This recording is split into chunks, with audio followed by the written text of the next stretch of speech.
नमस्ते प्यारे शिक्षक मित्रों, स्वागत है आपका हमारे नए प्रोजेक्ट विद्युत धारा के रासायनिक प्रभाव के इस वीडियो में। इस प्रोजेक्ट में बच्चे हम विद्युत धारा के रासायनिक प्रभावों का उपयोग करके अपने जीवन को कैसे सुधार सकते हैं, इस प्रश्न का हल खोजेंगे।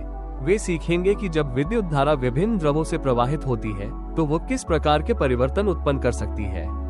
इस दौरान वे प्रयोग करेंगे, निरीक्षण करेंगे और निष्कर्ष निकालेंगे।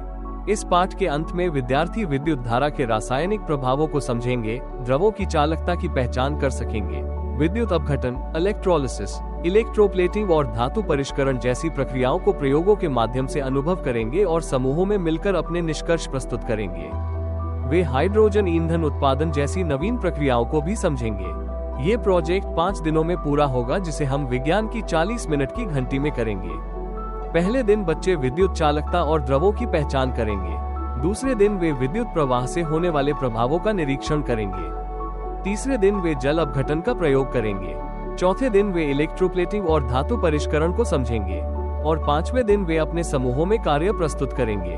प्रोजेक्ट के दौरान हमें बैटरी, तार, बल्ब, इलेक्ट्रोड, कार्बन रॉड या ग्रेफाइट, स्विच, विभिन्न द्रव, नींबू का रस, सिरका, तेल, दूध, शहद, नमक, पानी, तांबे का sulphate, jar, chart paper, marker, रंगीन पेंसिल, सुरक्षा दस्ताने और चश्मे जैसी सामग्री की आवश्यकता होगी। विस्तृत सूची पाठ योजना के पहले पृष्ठ पर दी गई है। प्रोजेक्ट के बेहतर क्रियान्वयन हेतु शिक्षकों के लिए सुझाव है कि वे एक दिन पूर्व पाठ योजना को देख लें। जिस सामग्री की आवश्यकता है उसे बच्चों को पहले बता दें। समूह बनाते समय विविधता का ध्यान रखें। बच्चों को घर पर माता पिता और समुदाय से चर्चा करने के लिए प्रेरित करें।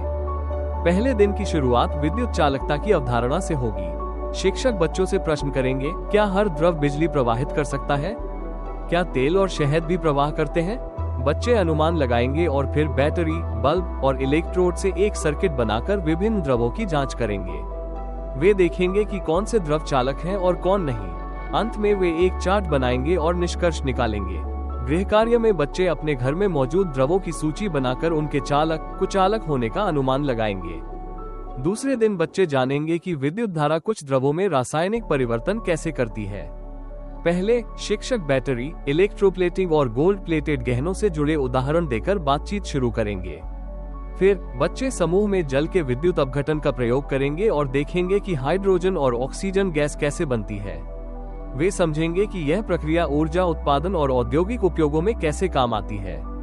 अंत में वे इलेक्ट्रोप्लेटिंग और बैटरियों की कार्यप्रणाली पर चर्चा करेंगे और अपनी समझ को साझा करेंगे। गृह कार्य में वे रासायनिक प्रभावों से जुड़ी 3 प्रक्रियाएं लिखेंगे और जल अपघटन पर संक्षिप्त निबंध तैयार करेंगे। प्रोजेक्ट के तीसरे दिन विद्यार्थी जानेंगे कि विद्युत धारा की मदद से धातुओं की परत चढ़ाई जा सकती है और उन्हें शुद्ध किया जा सकता है। शुरुआत में शिक्षक गहनों, चम्मचों और जंग लगे लोहे जैसे रोजमर्रा के उदाहरणों से बातचीत करेंगे।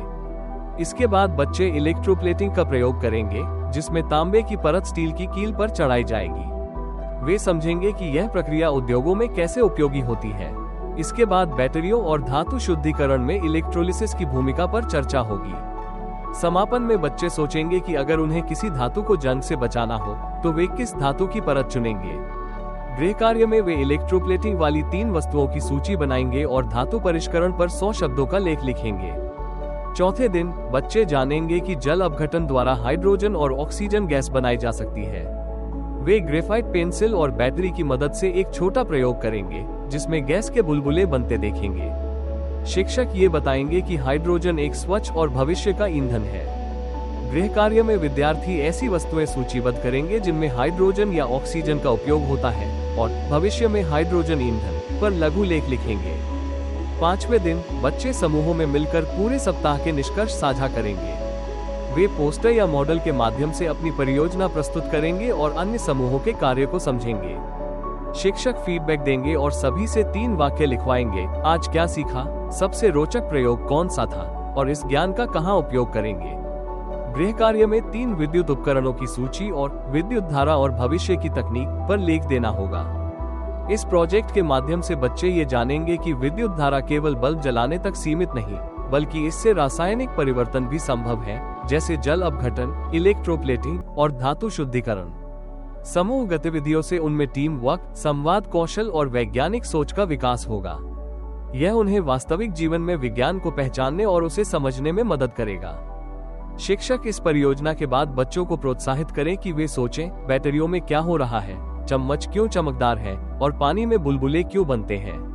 उन्हें कहें कि वे इन सवालों पर विचार करें और अपने परिवेश में विज्ञान को खोजें। छोटे छोटे प्रयोग करें और अपनी जिज्ञासा को विज्ञान से जोड़ें। धन्यवाद शिक्षक मित्रों, हमें विश्वास है कि यह परियोजना आपके लिए उपयोगी और विद्यार्थियों के लिए प्रेरणादायक रही होगी।